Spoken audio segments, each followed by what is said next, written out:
Bonjour et bienvenue à la webconférence Apsis Cyborg. Aujourd'hui, nous parlerons de traçabilité des lots et de contrôle qualité avec la solution Microsoft Dynamics 365 Pro Batch. Nous allons passer une petite heure ensemble et cette session va être animée par Bertrand Pédissier, Product Success Manager Microsoft Dynamics 365 Business Central chez Apsis Cyborg, et David Pexoto, responsable de marché Microsoft Dynamics 365 Business Central chez Apsis Cyborg également. Tout au long de cette session, vous pourrez poser vos questions sur le bandeau qui se trouve à droite de votre écran et nous y reviendrons en fin de conférence. Bonjour messieurs. Bonjour Marie. Alors, bonjour à tous. Je vous propose de commencer cette session par quelques chiffres clés présentant Apsis Cyborg. Donc, Apsis Cyborg est une ESN de 35 ans d'expertise qui génère aujourd'hui, en 2021, un peu plus de 71 millions de chiffres d'affaires. Grâce à ses 530 collaborateurs répartis sur 15 agences en France et à l'étranger. Nous disposons de 2 agences à l'étranger, une à Bruxelles et une à Londres. Nous équipons actuellement 3300 clients qui sont tous abonnés chez Apsis Cyborg et ils sont abonnés à un des 5 piliers que nous allons voir juste après. Donc, le pilier conseil, le pilier intégration, assistance, cloud et factory. Nous disposons chez Apsis Cyborg d'une équipe AMOA en mesure de prendre en charge vos projets à la fois en avance de phase, donc avant vos projets, sur de la représentation de flux et également sur du cadrage de projet, de l'administration de projet et du suivi de projet. En termes d'intégration, nous sommes partenaires de plusieurs éditeurs, Kyriba, Luca, Sage et Microsoft évidemment. Nous disposons également d'une équipe assistance sur l'ensemble de ces lignes de produits. Ces équipes d'assistance sont des équipes sédentaires à la disposition de l'ensemble de nos clients, 5 jours sur 7 et de 9h à 18h chaque jour. Nous sommes en mesure également d'héberger vos solutions de gestion au travers des différents clouds partenaires d'Apsis Cyborg, donc que ce soit OVH ou Azure. Et pour finir, nous avons également une équipe située à Toulouse qui a été baptisée l'équipe Factory, qui est en mesure de réaliser tous les projets sortant un petit peu du cadre des ERP, qui vont Power Platform, BI, etc. Je passe la parole maintenant à Bertrand, qui va vous parler un petit peu de la solution ProBatch, éditée par notre partenaire Yaveon. Apsis Cyborg est partenaire Yaveon depuis 2009 maintenant. Yaveon est une société allemande qui a été créée en 2008. Équipe aujourd'hui plus de 550 clients dans le monde de l'industrie chimie, pharma, cosméto. Donc, et dispose aujourd'hui d'un peu plus de 70 collaborateurs. Cet intégrateur allemand est localisé à la fois en Allemagne et en Suisse, au travers de 5 villes.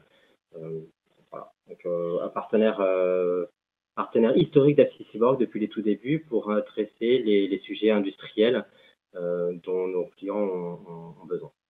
Je passe la parole à Bertrand. Merci. Et merci David. Alors, au sommaire, donc, nous allons voir donc, dans les 45 minutes là, qui suivent les 4 points suivants. Donc, on va commencer d'abord par regarder les fonctionnalités standards de Business Central afin que vous voyez bien et que vous compreniez bien en fait les améliorations fonctionnelles qui vous seront apportées par la solution ProBatch. Ensuite, nous verrons, nous rentrons quand même sur les fonctions communes à ProBatch, donc dans un second temps. Et ensuite, nous verrons donc les fonctions de la gestion des lots, le module gestion des lots et le module assurance qualité. Alors, commençons d'abord par la traçabilité de Business Central. Alors, pour ce faire, le mieux, c'est, je pense, de venir parcourir directement dans la solution pour que l'on voit en fait les éléments des fonctions de traçabilité dans Business Central. Alors, pour ceci, je vais venir dans mon environnement ici. Donc là, je suis dans un environnement avec du Business Central. Et ici, donc sur un exemple d'une fiche article, on va pouvoir voir ici, en bas, donc vous avez une section dédiée à la traçabilité. Donc voici en fait les éléments de traçabilité de la solution Business Central, à savoir un code traçabilité qui va nous permettre de déterminer comment je souhaite gérer la traçabilité vis-à-vis de l'article qui est ici. Ensuite, on va avoir des numéros de souche pour les numéros de lot au numéro de série. Et je vais avoir également la possibilité de calculer des dates de péremption en automatique, sinon elles seront saisies manuellement. allons voir dans le code de traçabilité. Alors, au niveau de mon code de traçabilité, on va retrouver les différents éléments de paramétrage, à savoir,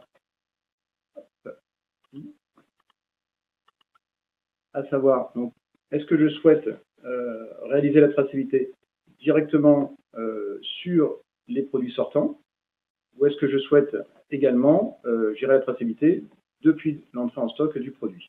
Donc ici, ce sont des paramétrages que l'on peut choisir et en fonction effectivement du flux que je vais gérer au sein de mon entreprise. Je vais pouvoir également créer une fiche infolo et je vais pouvoir également dire si je gère la traçabilité au niveau de tous mes documents entrepôts, c'est-à-dire internes dans mon magasin. Ensuite, en bas, je vais retrouver est-ce que mon article est géré en lot ou en série, parce que j'ai exactement la même chose, hein, bien évidemment, au niveau des numéros de série. Est-ce que je vais gérer une date de péremption et si oui, est-ce qu'elle est obligatoire et est-ce que je suis obligé de livrer à mon client des produits non périmés. En résultat de tout ça, on va retrouver ici son article. Quand je vais regarder l'historique, je vais retrouver ici dans les écritures comptables, à la fois pour mes écritures entrantes et sortantes, en fonction de mon paramétrage bien évidemment, les numéros de lot qui ont été utilisés donc en entrée et en sortie. Donc, voici donc les éléments standards que l'on va retrouver effectivement dans Business Central. À présent, nous allons voir, avant de passer la gestion des lots, nous allons d'abord regarder les fonctions communes de ProBatch. Alors ici, j'ai sélectionné quelques fonctionnalités clés, mais il y en a d'autres évidemment. Donc nous allons voir également la vue de stock, les règles de flux de circulation, les textes étendus et la gestion des caractéristiques. Alors, de la même manière, je vais basculer sur un environnement de démonstration, ici, pour ce faire. Donc, première chose, la traçabilité. La traçabilité article, ici, j'ai la possibilité de sélectionner mon article. Alors, nous allons utiliser le même, donc le gel hydroalcoolique. Et ensuite, ici, je vais choisir mon numéro de lot. Je vais activer la traçabilité. Et ici, ce que vous avez à l'écran en dessous, c'est la traçabilité aussi bien logistique que événementielle. C'est-à-dire ici, je vais voir mon numéro de lot, donc à quelle réception il est issu. Donc je retrouve ici mon numéro de réception, je retrouve ici mon fournisseur, et je retrouve également l'heure et la date à laquelle ça a été réalisé et par qui. Je retrouve également tous les changements de statut. Donc à chaque numéro de lot, donc les fonctionnalités ProBatch permettent d'associer un statut. Et ici, on voit en fait tous les changements de statut qui ont été faits, ou éventuellement les changements de date d'expiration, si jamais vous avez prolongé votre date d'expiration suite à des tests. Et ensuite, on va arriver tout en haut jusqu'à l'expédition, vente et chez quel client. Et toujours pareil, avec la personne qui l'a réalisé, l'heure et la date. À chaque ligne ici, on a la possibilité de visualiser directement le document en question, pour avoir de plus en plus d'informations. Donc voilà une première élément en fonctionnalité commune. Deuxième élément, c'est la vue de stock. Ici, au niveau de la vue de stock, vous avez la possibilité de voir pour tous les articles le détail des lots qui sont en stock, avec les différentes quantités, les magasins, les emplacements. Vous retrouvez ici les différentes dates d'expiration. Vous retrouvez également ici le numéro de lot externe, donc qui est un champ supplémentaire que l'on va avoir au niveau de la traçabilité. Comme ça, vous pouvez gérer à la fois un numéro de lot interne et un numéro de lot externe qui correspond souvent au lot du fournisseur ou du sous-traitant. Sur cet écran-là, on voit également ici ce qu'on appelle des flux de circulation, qui sont une fonctionnalité de ProBatch que l'on va retrouver dans différentes listes. Aussi bien la liste vue de stock, mais la liste des fournisseurs, des clients, des articles, des lignes d'achat, etc. Donc ces feux de circulation ici sont tout à fait paramétrables. Donc là ici j'ai trois possibilités. Donc ici j'ai un affichage en fait de mes couleurs en fonction du statut de mon lot, mais je peux avoir la même chose en fonction des dates d'expiration ou de la disponibilité au prélèvement. Ici dans la vue d'expiration, si je regarde le détail, je vais pouvoir ici, voilà comment est gérée la règle. Donc ici, pour chaque période, je vais pouvoir donner en fait une indication couleur. Donc ici, mon stock expiré est en rouge. mon stock qui arrive à expiration d'ici 30 jours va être en noir, et ici, par exemple, entre 30 et 6 mois en gris, etc., etc.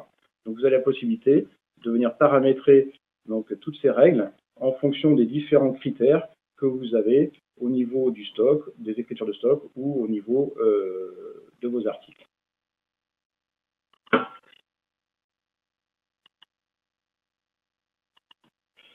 Autre élément important, les textes étendus. Donc les textes étendus que vous connaissez déjà, mais ici, avec ProBatch, on va un petit peu plus loin sur la fonctionnalité, à savoir ici la possibilité par exemple de créer un texte étendu de type promotion, que je peux éventuellement dater, donc avec une date de début, une date de fin. Donc ici je retrouve mon texte, et ici, suivant les différents flux, je vais pouvoir définir effectivement si j'affiche ou j'imprime le texte étendu sur les documents. Donc l'impression c'est sur le document, l'affichage c'est une pop-up qui s'ouvre lorsque vous créez le document. Donc ici en l'occurrence sur les devis de vente et les commandes de vente et les factures, je vais avoir l'impression et à la saisie d'un devis ou d'une commande, je vais avoir ici une pop-up qui va s'ouvrir et qui va me donner donc le texte et je vais pouvoir ici le définir pour un client donné ou un groupe de clients ou un pays client, etc. Et la même chose bien évidemment sur les fournisseurs. Donc ces textes étendus qu'on va retrouver aussi sur les lignes de documents, sur les entêtes de documents et les pieds de page des documents. Donc voilà pour les fonctionnalités communes de ProBatch. Donc nous allons passer maintenant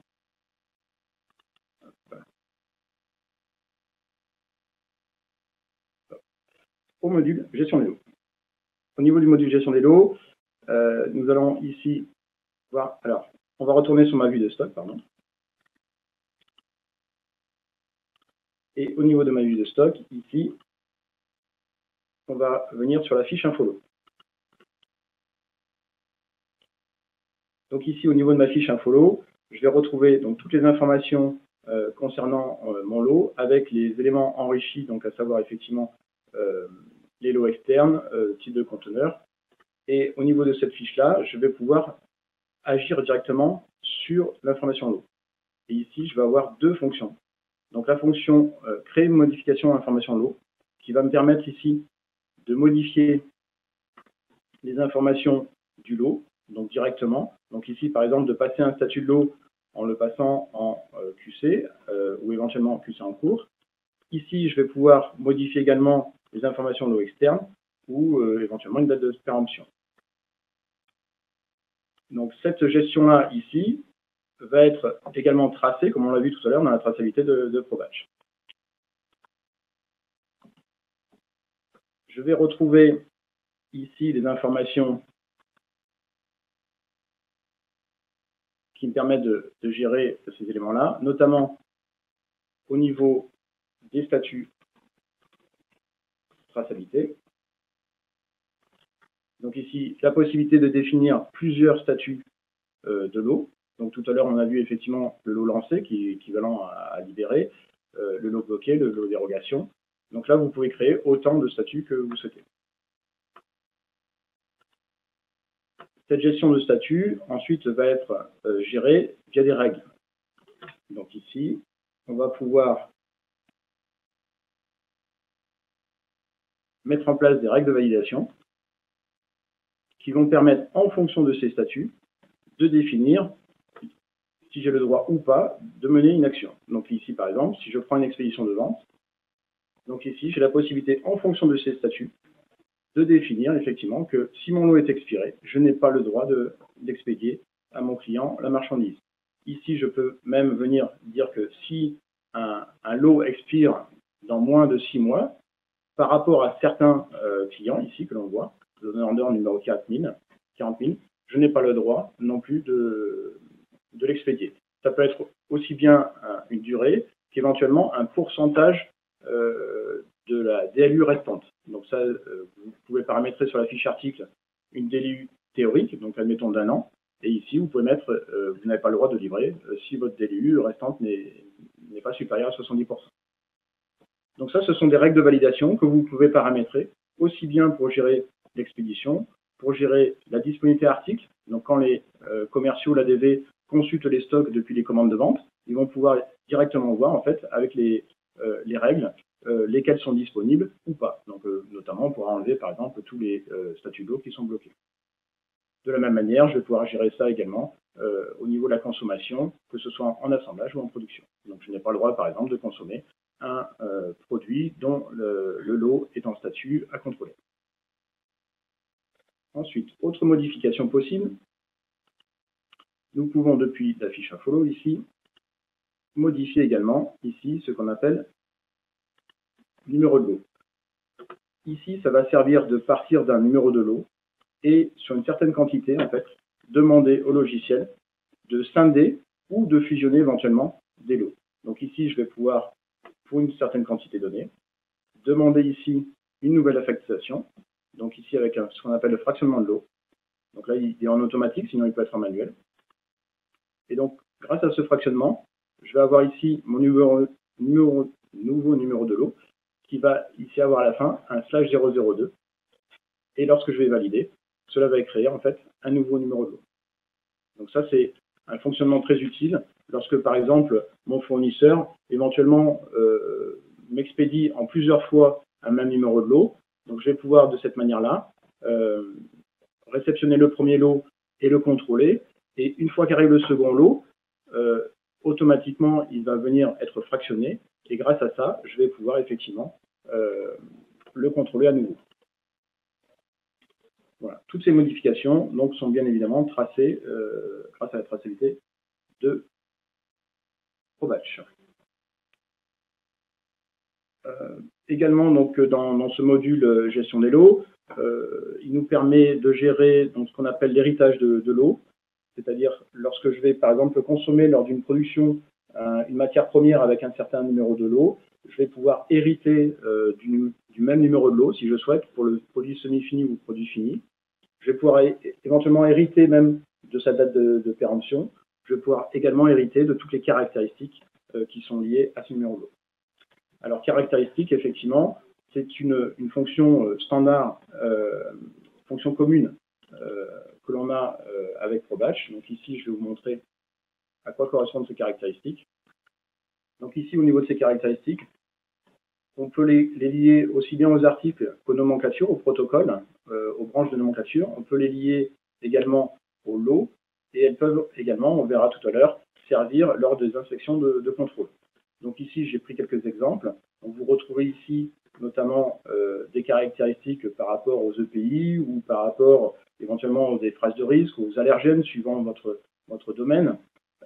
Et ces caractéristiques ici sont des fiches à part entière sur lesquelles on va venir définir le type de caractéristiques. Ça peut être du texte, ça peut être des options, donc des listes de choix.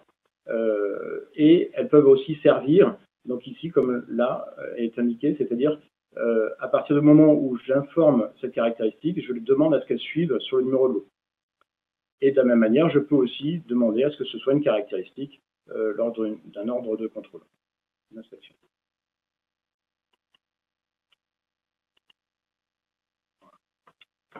Donc ces caractéristiques qui vont suivre également donc, sur mon lot. Donc ici, on peut, donc, les caractéristiques, comme je l'ai dit, on peut aussi les hériter d'un produit matière première vers un produit semi-fini. Alors, on va passer maintenant au dernier module, au module assurance qualité.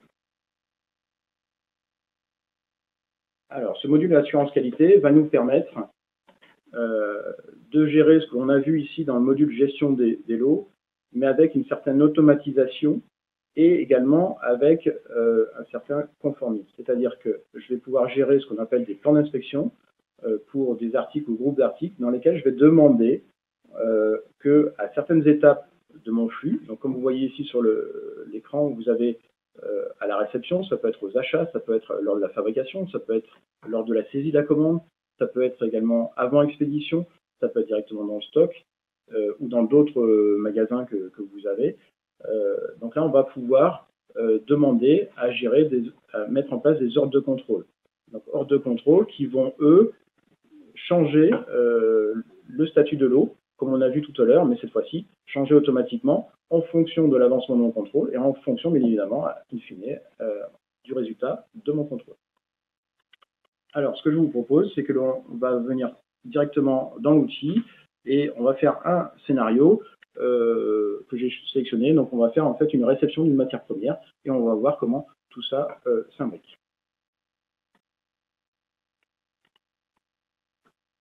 Alors, on va donc aller dans mon module de réception entrepôt.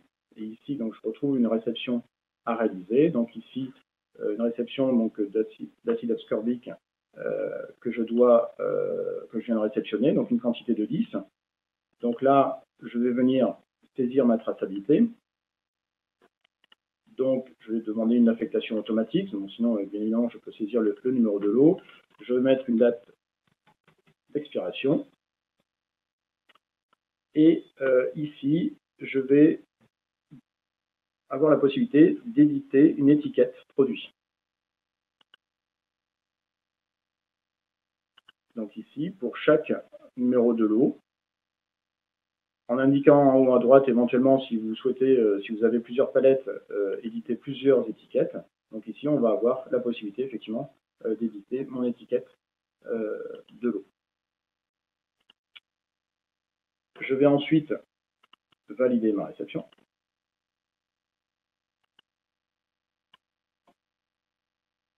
Voilà.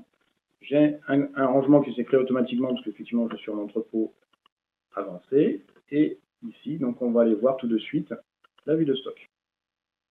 Au niveau de ma vue de stock, je vais retrouver ici, en bas, donc mon lot qui est bien rentré en stock, qui est en zone réception. Et ici, donc vous voyez ici, j'ai un statut qui s'est mis automatiquement, QC. Donc c'est un lot que je dois contrôler. Et pour l'instant, effectivement, je ne l'ai pas rangé, toujours en zone de réception. Donc on va aller regarder, effectivement. Je devrais avoir normalement un ordre d'inspection qui a été créé.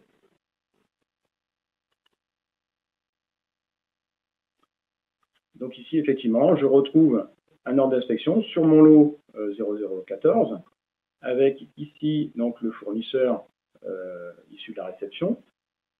Je retrouve même effectivement le numéro de réception correspondant ici, en affichant plus les détails. Et en dessous, je vais retrouver les caractéristiques que je dois contrôler. Donc ici, j'ai un pH à contrôler et j'ai un contrôle visuel à faire. En ce qui concerne le pH, j'ai paramétré ici la nécessité de contrôler sur plusieurs échantillons, donc à savoir 2 échantillons ici dans ce cas-là.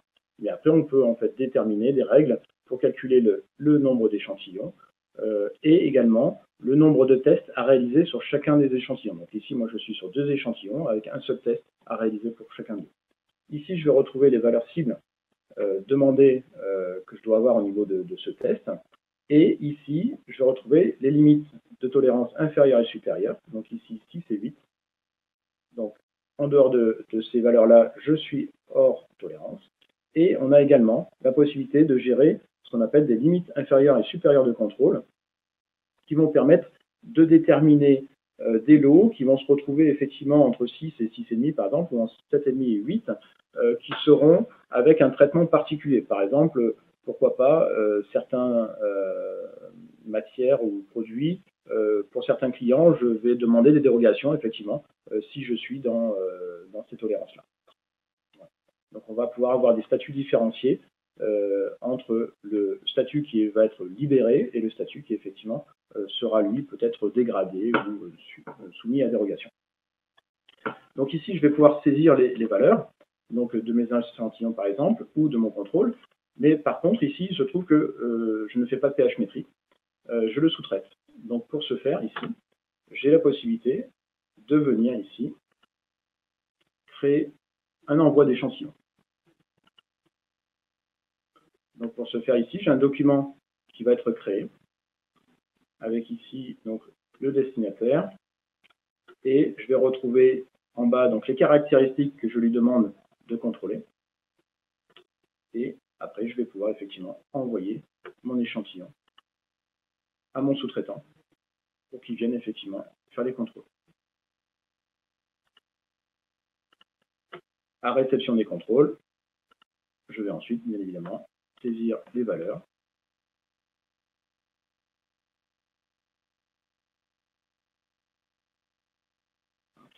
Et ici, le contrôle visuel est fait en interne et effectivement mon contrôle visuel. Donc ça, c'est ce qu'on appelle une liste options. Donc là, j'ai juste OK ou pas OK. Et à partir du moment où j'ai renseigné tous ces éléments-là, il vient me dire que mon statut est terminé et que je suis dans les limites, mais par contre que je suis hors des limites de contrôle. À ce moment-là, ici, on va aller regarder la vue de stock.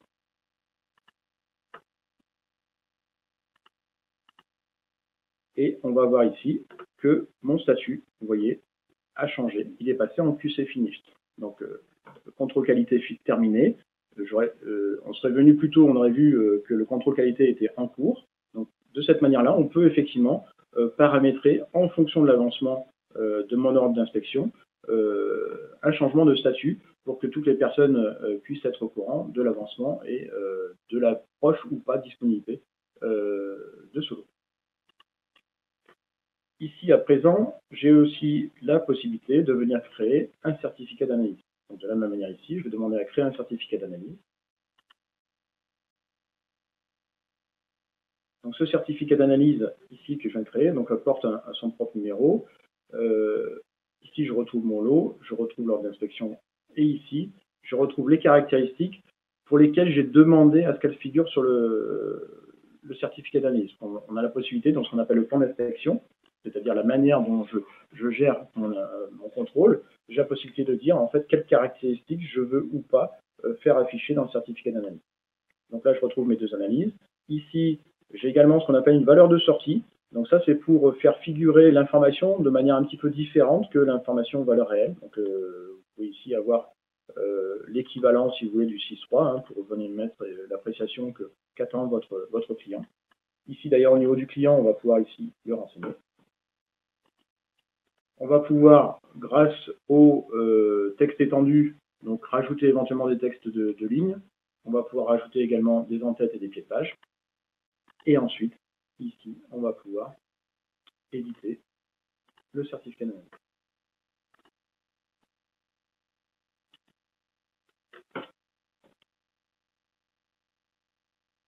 Voilà. Donc ici, on retrouve le certificat d'analyse avec ici mon client, le numéro de certificat. Je retrouve mes caractéristiques ici avec les différentes valeurs et je retrouve également donc, des possibilités de cases à cocher, des éléments que vous pouvez personnaliser, puisqu'effectivement, dans les fonctions communes de ProBatch, vous avez aussi un designer d'édition qui vous permet en fait de venir vous-même modifier les éditions et notamment les éditions de certificats d'analyse ou d'étiquettes comme on a vu tout à l'heure.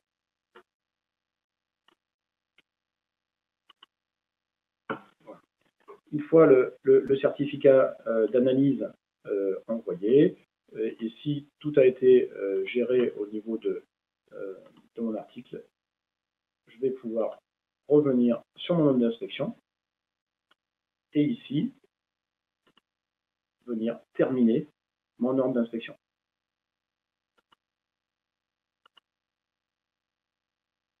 Une fois mon ordre d'inspection terminé, si je viens maintenant au niveau de ma vue de stock, ici, donc sur mon lot 14, on voit effectivement qu'il est passé en statut d'erreur. Donc en statut d'erreur parce qu'effectivement, il était bien dans les tolérances, mais par contre, il était en dehors des tolérances de contrôle que j'ai renseigné. Donc voilà un flux complet de réception. On aurait pu faire le même au niveau d'une fabrication, que ce soit sur une étape opératoire ou que ce soit à l'entrée en stock du produit fini ou semi-fini. On aurait pu décliner de la même manière, ou on aurait pu aussi le faire depuis la vue de stock, parce que vous voyez, les possibilités aussi sont possibles. On peut aussi créer des ordres de contrôle en fait manuellement depuis les différents flux que vous pouvez avoir. Alors, ici, pour comprendre comment on réalise en fait ces automatismes, alors je vais juste vous montrer quelques paramétrages, notamment la création automatique des ordres d'inspection. Donc voilà, ici vous avez la possibilité donc de venir décliner suivant les étapes. Est-ce que vous créez un ordre d'inspection ou pas? Et sur quel type ou quel groupe d'articles? Donc ici, si je fais nouveau, en fait, vous voyez que vous pouvez créer en automatique des ordres d'inspection sur toutes ces étapes-là, c'est-à-dire aussi bien en réception qu'en commande d'achat, qu'en réception entrepôt, qu'en retour, suite à un retour client, sur un ordre de production, etc. etc. Donc vous avez vraiment quasiment à chaque instant des flux, vous avez la possibilité de les créer en automatique. Ensuite, au niveau, on a vu tout à l'heure que les statuts de lot changeaient au fur et à mesure de l'avancement. Donc ça aussi, c'est vous qui le paramétrez. Et ça, on va venir le paramétrer grâce à la modification automatique du suivi. Et là, de la même manière, soit par rapport à des groupes d'articles, soit par rapport à des articles ou de manière générale, vous allez pouvoir définir ici que voilà, dès qu'une ordre d'inspection est créée, je me mets en quarantaine. Dès qu'elle est lancée, en QC. Dès que ça commence, je la mets en cours, etc., etc. Et en fonction du résultat, ici, c'est ce qu'on a vu là tout à l'heure, on va avoir ici, par exemple, je suis en dehors des limites de contrôle, mais dans les limites de tolérance, donc je suis en déroge. Alors que si j'étais en dehors des limites de contrôle, je serais en bloqué. Et comme on a vu tout à l'heure, grâce aux règles de validation, cela va agir sur les possibilités de flux, puisqu'on vient conditionner chacun des flux en fonction du statut du lot.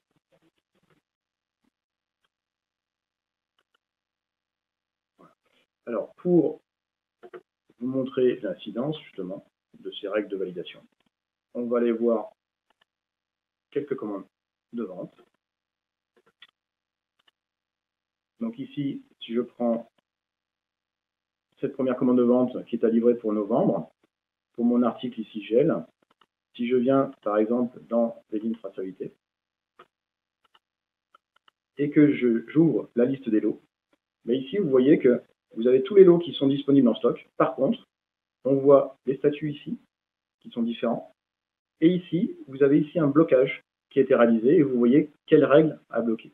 Donc ici, vous voyez que ce lot-là est en lot bloqué. Celui-ci est en quarantaine, d'accord, et celui-ci est expiré. Donc, en fait, je n'ai pas le droit de les sélectionner. C'est grisé. Je ne peux que sélectionner les lots qui sont lancés. Donc tout ça, c'est le mécanisme des règles de validation qui le permettent. Si je regarde également une commande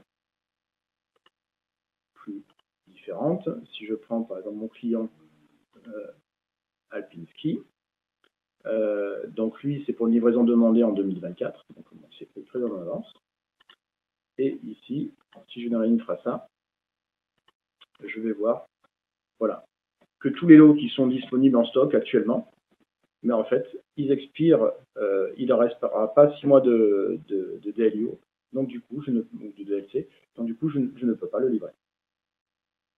Voilà, donc ça, c'est des exemples très concrets des mécanismes que vous avez grâce à ces règles et qui sont orchestrés grâce à tous ces ordres d'inspection qui sont créés et leur avancement, ou, comme on a vu tout à l'heure en gestion des lots, de manière manuelle, hein, parce qu'on peut faire de la même manière, on a vu tout à l'heure, de manière manuelle, changer les statuts de lot. Voilà, nous avons fait le tour, je pense, de nos deux modules gestion des lots et assurance qualité. Et je vais repasser la main à Marie. Merci messieurs. Passons maintenant aux questions-réponses. Alors, première question, peut-on lancer un contrôle suite à un résultat de contrôle insatisfaisant? Oui, tout à fait. On a la possibilité d'aller sur un ordre d'inspection qui est terminé. Et là, on a une fonction qui est relancée pour créer à nouveau exactement le même contrôle qu'effectué précédemment. Donc oui, c'est tout à fait possible. Question suivante, peut-on lancer un contrôle depuis le stock? Oui, effectivement, donc ça, je l'ai exprimé. On peut à tout moment, en fait, créer des ordres d'inspection, donc manuellement ou automatiquement. Alors, bien évidemment, il faut construire ce qu'on appelle le plan d'inspection qui va permettre de venir déterminer quels sont les articles pour lesquels je peux faire des ordres d'inspection, ou les groupes d'articles. Et dans le cas où je fais des ordres d'inspection, à quel endroit je peux effectivement les réaliser. Donc tout ça, en fait, ce sont des paramétrages à définir et à construire. Et enfin, dernière question, peut-on contrôler un appareil de mesure? Oui, alors là, effectivement, j'ai montré essentiellement des ordres d'inspection concernant des articles, mais l'outil permet également donc, de créer des plans d'inspection sur donc, ce qu'on appelle les appareils de contrôle et de mesure que l'on retrouve directement dans les fonctionnalités et qu'on peut définir et associer au plan d'inspection. On peut le faire également sur ce qu'on appelle des objets. Donc là, les objets, c'est tout à fait libre. C'est vous qui pouvez mettre les différentes choses que vous souhaitez contrôler. Ça peut être aussi bien une machine qu'un sous-élément d'une machine, en fait. Et de la même manière, vous allez mettre une certaine périodicité en place, en paramétrage. Et donc, vous allez ensuite avoir un lancement de ces ordres d'inspection qui va se créer en fonction, justement, de la dernière date de contrôle et de cette périodicité. Donc, ils vont être créés de cette manière-là et vous pourrez les réaliser. Dans le même idée, donc une autre fonction dont je n'ai pas parlé là, on peut réaliser aussi ce qu'on appelle des tests de stabilité. Donc, la possibilité pour une matière donnée, par exemple, de définir un test de stabilité qui va s'étaler sur, par exemple, 2 ans, où vous allez demander à ce qu'il y ait un déclenchement d'ordre d'inspection au bout d'1 mois, au bout de 2 mois, au bout de 3 mois, au bout de 4 mois sur certains lots, et qui va vous permettre en fait de contrôler dans la durée les différentes caractéristiques que vous voulez voir contrôler. Et tout ça en fait est géré dans ce qu'on appelle un plan de stabilité. Cette conférence web est maintenant terminée, donc merci à tous de nous avoir suivis. Vous pouvez retrouver les sujets de nos prochaines conférences web directement sur notre site apsiscyborg.com. Je vous souhaite à tous une excellente journée, je vous dis à bientôt.